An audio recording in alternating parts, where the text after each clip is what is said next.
Martial Peak 3658. Dari zaman kuno hingga sekarang, jumlah kaisar agung yang muncul di Star Boundary tidak banyak. Karena kapasitas botol dunia terbatas. Pada periode yang sama, tidak akan pernah ada lebih dari 10 kaisar agung. Namun, ini bukan jumlah yang sedikit. Bagaimanapun, Star Boundary memiliki sejarah panjang. Setelah bertahun-tahun yang tak terhitung jumlahnya, sebuah era dihancurkan, sebuah era bangkit, dan generasi baru lahir. Namun, di generasi Kaisar Agung ini, hanya ada 2 orang yang kekuatannya jauh melampaui yang lain. Salah satunya adalah Heaven Devourer Wukuang yang sendirian membunuh 4 Kaisar Agung dalam pertempuran antara Kaisar Agung di Laut Fragmen Bintang. Sementara yang lain adalah Kaisar Agung Waktu Mengalir yang telah memahami hukum waktu. Wukuang tidak mati. Dia masih hidup, menggunakan jiwanya untuk memasuki tubuh Duan Hongchen dan bergabung dengan jiwanya. Dia sekarang bebas dan tidak terkekang. Tetapi Kaisar Agung Flowing Time telah lama dihancurkan. Dalam hal Dao Kaisar Agung berlalu waktu jauh lebih dalam daripada milik Wukuang.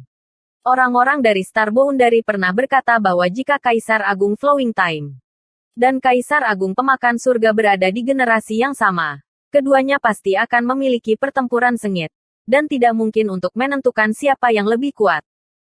Namun, keberadaan seperti itulah yang telah memahami misteri Dao di alam semesta luar saat dia berada di pengasingan. Setelah berkeliaran di alam semesta luar selama beberapa ratus tahun, dia telah meninggal dan hanya harta karun asalnya, jam pasir tanpa akhir, yang kembali. Seberapa berbahayakah alam semesta luar? Bahaya macam apa yang ada di sana yang bahkan Kaisar Agung yang melewati waktu tidak dapat menolaknya? Di dunia yang luas ini, ada 3000 dunia besar. Star Boundary adalah salah satu dari dunia besar ini. Dan wilayah iblis adalah salah satu dari dunia besar ini. Ketika Kaisar Agung Waktu Mengalir melakukan perjalanan melalui dunia-dunia besar ini, apa yang dia temui? Tidak ada yang tahu. Bahkan Qiongqi. Setelah jam pasir tak berujung menembus langit dan kembali, Qiongqi tidak dapat menekan kesedihannya. Dia ingin keluar dari pengasingan dan membalas tuan lamanya. Tetapi dia bahkan tidak tahu siapa musuhnya atau di mana dia berada. Jadi bagaimana dia bisa membalas dendam? Dia hanya bisa dengan getir menjaga Flowing Time Temple dan menunggu orang yang ditakdirkan untuk muncul dan mewariskan jubah Kaisar Agung sehingga dia tidak akan gagal memenuhi instruksi tuan lamanya sebelum dia pergi.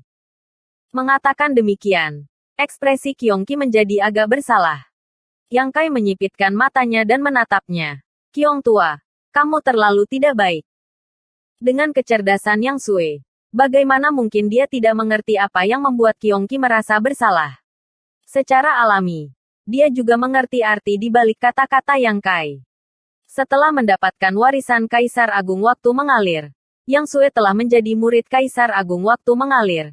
Jadi adalah tepat baginya untuk membalas dendam pada tuannya yang terhormat. Itulah sebabnya Yang Kai mengatakan bahwa Qiong bersikap tidak baik. Dengan sedikit senyum, dia berkata, Sue Er dan Xiao Er bisa mendapatkan warisan guru terhormat adalah kesempatan dan berkah. Masalah guru yang terhormat adalah tanggung jawab kita sebagai murid. Kakak tidak perlu bertindak seperti ini. Yang Kai mengerutkan kening. Tetapi setelah memikirkannya sejenak, dia menyadari bahwa Kaisar Agung Waktu Mengalir telah jatuh di alam semesta luar. Meskipun Yang Sue dan Yang Xiao telah memperoleh warisan Kaisar Agung, jika mereka ingin membalas dendam atas Kaisar Agung Waktu Mengalir, mereka perlu berkultivasi selama bertahun-tahun lagi. Paling tidak, mereka harus memiliki kemampuan untuk melakukan perjalanan sebebas Kaisar Agung Flowing Time. Dia tidak tahu berapa lama, jadi tidak ada gunanya mengganggunya sekarang. Apa yang terjadi kemudian? Yang Sue melihat ke arah Qiongqi. Qiongqi menggelengkan kepalanya. Tidak ada waktu lagi. Saya pikir tuan tua telah meninggal di alam semesta luar. Ketika jam pasir tanpa akhir kembali, saya juga meninggalkan Flowing Time Temple untuk menyelidiki. Tetapi saya tidak menemukan apapun. Sekarang tampaknya sisa-sisa tuan tua juga telah kembali ke Star Boundary. Hanya saja pelayan tua ini tidak dapat menyelidiki secara menyeluruh. Jika bukan itu masalahnya, dari mana Raja Angin mendapatkan kerangka Kaisar Agung Flowing Time? Saat dia berbicara, Qiongqi menoleh untuk melihat Raja Angin sementara Yang Sue juga berbalik untuk menatapnya. Masalah menemukan sisa-sisa Kaisar Agung waktu mengalir sekarang terserah pada Raja Angin. Sementara Yang Sue sedang berbicara dengan Yang Kai dan Kyongki, tangannya juga tidak menganggur. Dari waktu ke waktu, dia akan memutar waktu agar Raja Angin tidak terluka terlalu parah dan langsung mati. Bagi Raja Angin, ini adalah siksaan yang lebih buruk daripada kematian.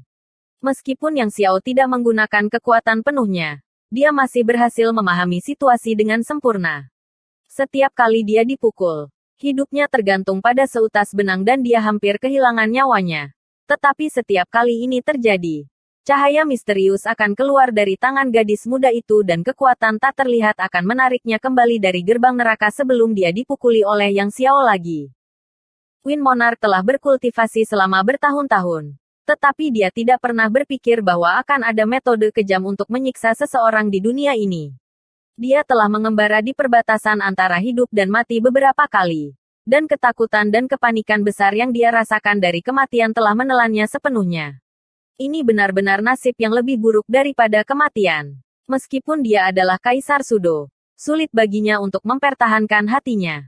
Pada saat ini, tubuhnya gemetar seperti burung puyuh di musim dingin. Dan matanya dipenuhi ketakutan saat dia menatap Yang Xiao. Yang Xiao secara alami mendengar apa yang mereka katakan. Pada saat ini, Yang Xiao mengulurkan tangannya dan meraih kerah Wind Monarch, menariknya ke depan saat dia memelototinya dengan tajam. Apapun yang saya minta, kamu akan menjawab. Jika kamu tidak menjawab, tuan muda ini akan membuka perut kamu dan mengambil jantung, hati, limpa, dan paru-paru kamu satu persatu. Lalu rendam dalam anggur dan biarkan kamu memakannya satu persatu. Kamu telah melihat metode bibi kecil saya. Percayalah. Bahkan jika saya menggali semua organ kamu, dia masih bisa membiarkan kamu hidup selama ribuan atau bahkan 10.000 tahun. Wajah Raja Angin bengkak seperti kepala babi. Dan seluruh tubuhnya ditutupi jejak kaki besar. Ketika Yang Xiao berbicara, dia tidak bisa tidak memikirkan adegan dia memakan organ internalnya sendiri. Menyebabkan dia menggigil dan mengangguk lemah. Jadi bagaimana jika dia adalah Kaisar Sudo? Setelah siksaan yang tak tertahankan menembus penghalang psikologisnya, penampilannya tidak jauh lebih baik. Dari mana kamu mendapatkan kerangka itu? Yang Xiao memotong langsung ke pengejaran. Wind Monarch membuka mulutnya dan meludahkan dua kata. Meskipun suaranya lembut, semua orang di aula mendengarnya dengan jelas. Dia mengacu pada Laut Timur. Laut Timur sangat luas, dan ada banyak pulau yang tersebar. Ada juga banyak pulau roh, dan yang paling terkenal adalah Pulau Naga dan Pulau Binatang Roh. Namun, ini tidak berarti bahwa tidak ada pulau roh atau sekte lain di Laut Timur. Sebaliknya, ada banyak sekte dan pulau roh seperti itu. Tetapi mereka semua dibayangi oleh Pulau Naga dan Pulau Binatang Roh. 300.000 kilometer jauhnya dari Pulau Binatang Roh, ada sebuah pulau di mana ada sekte kecil. Dari master sekte hingga murid, hanya ada 2 hingga 300 orang. Ada sekte kecil yang tak terhitung jumlahnya di Laut Timur. Sekte baru didirikan beberapa ribu tahun yang lalu. Tetapi karena terletak di luar negeri dan memiliki sumber daya yang melimpah, ia dapat berkembang dan bertahan. Itu pernah mengalami krisis dan hampir hancur. Raja Angin adalah salah satu murid yang pergi ke sekte semacam itu. Dia lahir di luar benua dan telah dipilih oleh penatua di pulau untuk diterima di sekte. Namun, bakatnya untuk berkultivasi hanya bisa digambarkan sebagai biasa-biasa saja. Ketika dia pergi ke sekte, Junior Brothers dan Junior Sisters yang masuk lebih lambat darinya semuanya memiliki kultivasi jauh di atas miliknya. Sesepuh di sekte tidak memiliki harapan yang tinggi dari dia dan tentu saja tidak peduli dengan dia. Raja Angin cukup santai. Setiap hari, selain belajar, dia akan bermain-main. Dia suka menyelam. Dan afinitas airnya juga bagus. Sebelum berkultivasi, dia bisa menahan napas di bawah air selama sebatang dupa dan menyelam sejauh 100 meter. Setelah berkultivasi, dia bisa dengan mudah menyelam ribuan meter ke laut. Kerangka Kaisar Agung adalah sesuatu yang dia temukan jauh di dalam laut ketika dia menyelam. Pada saat itu, dia tidak terlalu memikirkannya. Tetapi kemudian dia menemukan bahwa itu luar biasa. Namun, dia tidak melaporkan masalah ini ke sekte dan malah menghabiskan waktu luangnya bermain dengan kerangka itu. Untuk beberapa alasan. Setelah mendapatkan kerangka ini, kultivasinya meroket dan kultivasinya melonjak. Namun, tidak ada yang menemukan masalah ini dan hanya dia yang tahu tentang itu. Bahkan penatua yang telah membimbingnya ke sekte. Meskipun dia tidak tahu alasannya, dia samar-samar bisa menebak bahwa perubahan ini terkait dengan kerangka dan secara alami menganggapnya sebagai harta yang berharga. Secara bertahap, kultivasinya jauh melebihi yang lain. Jika hanya itu yang ada, itu akan baik-baik saja. Tetapi sesuatu terjadi kemudian, menyebabkan dia menjadi gila dalam semalam dan memiliki iblis di dalam hatinya, membantai seluruh keluarganya di pulau. Setelah melakukan beberapa perbuatan jahat, dia tidak berani tinggal lama dan melarikan diri dari Laut Timur, menyembunyikan identitasnya selama bertahun-tahun. Dengan invasi wilayah iblis dan kebangkitan demonik Heavenly Dao, dia secara sukarela menyerah, menjadi salah satu dari 4 utusan raja besar di bawah komando Master Dao. Setelah bermain dengan sisa-sisa Kaisar Agung selama bertahun-tahun dan menjadi Master Kaisar Sudo, dia secara alami melihat keunikan sisa-sisa. Setelah memasuki demonik Heavenly Dao, ia menawarkan sisa-sisanya kepada Kaisar Agung Bayangan Malam Ken Ye. Seberapa luar biasa Ken Ye mampu melihat asal-usul sisa-sisa Kaisar Agung secara sekilas, yang merupakan penghargaan bagus untuk Queen Monarch. Awalnya, Ken Ye telah merencanakan untuk datang ke sini secara pribadi. Meskipun dia adalah Kaisar Agung, dalam hal reputasi dan kekuatan, dia mungkin lebih rendah dari Kaisar Agung Flowing Time. Jadi dia secara alami sangat peduli tentang hal-hal Kaisar Agung waktu mengalir. Namun, sebelum ini, Ken Ye harus menjaga jalan di antara dua dunia. Jadi dia tidak punya waktu luang.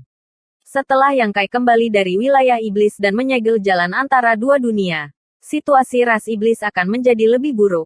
Jadi dia tidak bisa melarikan diri. Tidak punya pilihan. Dia menyerahkan kerangka itu kembali ke Raja Angin dan memerintahkannya untuk melakukan perjalanan. Awalnya, semuanya diam. Tetapi siapa yang mengira kucing buta akan bertemu tikus mati dan dihancurkan oleh Yang Kai? The Great Array telah dihancurkan dan Flowing Time Temple telah menghilang ke dalam Four Seasons Land. Raja Angin hanya bisa memasuki tempat ini untuk memperbaiki jam pasir yang tak ada habisnya dan kemudian menggunakannya untuk mengontrol Flowing Time Temple. Apa yang terjadi selanjutnya adalah pertempuran hidup dan mati dengan Yang Kai. Bahkan sekarang, dia masih tidak mengerti bagaimana seorang Master Realm Kaisar Orde Ketiga bisa melawannya sampai mati. Bahkan memprovokasi Yang Xiao dan Yang Sue. Bahkan Kyongki. Queen Monarch merasa seperti dia telah mengalami 8 masa kemalangan. Bahkan jika dia mati sekarang, dia tidak akan bisa beristirahat dengan tenang. Setelah bertanya, Kyongki mengerutkan kening. Hanya satu yang tersisa. Raja Angin menjawab dengan lemah. Hanya satu. Pada titik ini, kemungkinan Raja Angin hanya bisa mengatakan apa yang ingin dia katakan. Jika dia mengatakan dia bisa mendapatkan satu kerangka, maka dia seharusnya hanya memiliki satu. Apakah kamu pernah kembali untuk melihatnya selama bertahun-tahun? Ya. Raja Angin terbatuk ringan. Darah terus mengalir dari sudut mulutnya. Seolah-olah dia akan mati setiap saat. Karena aku bisa melihat sisa-sisa Kaisar Agung. Aku secara alami kembali untuk menyelidiki. Tapi saya tidak menemukan banyak. Apakah kamu masih ingat tempat itu? Yang Sue bertanya. Raja Angin mengangguk ringan. Bawa kami bersamamu. Yang Sue menatapnya. Masalah ini sangat penting. Jadi dia dan Yang Xiao harus secara pribadi melakukan perjalanan ke sana untuk merasa nyaman. Meskipun Raja Angin tidak dapat menemukan sisa-sisa lainnya, itu tidak berarti dia dan Yang Xiao tidak bisa. Bagaimanapun, mereka telah menerima warisan Kaisar Agung. Jadi mereka secara alami dapat merasakannya. Jika ada Kaisar Agung lainnya yang tersisa di kedalaman laut, selama mereka berada dalam jarak tertentu, mereka pasti akan dapat menemukannya. Ketika seseorang berada di bawah atap, mereka tidak punya pilihan selain menundukkan kepala. Raja Angin secara alami setuju. Bersambung.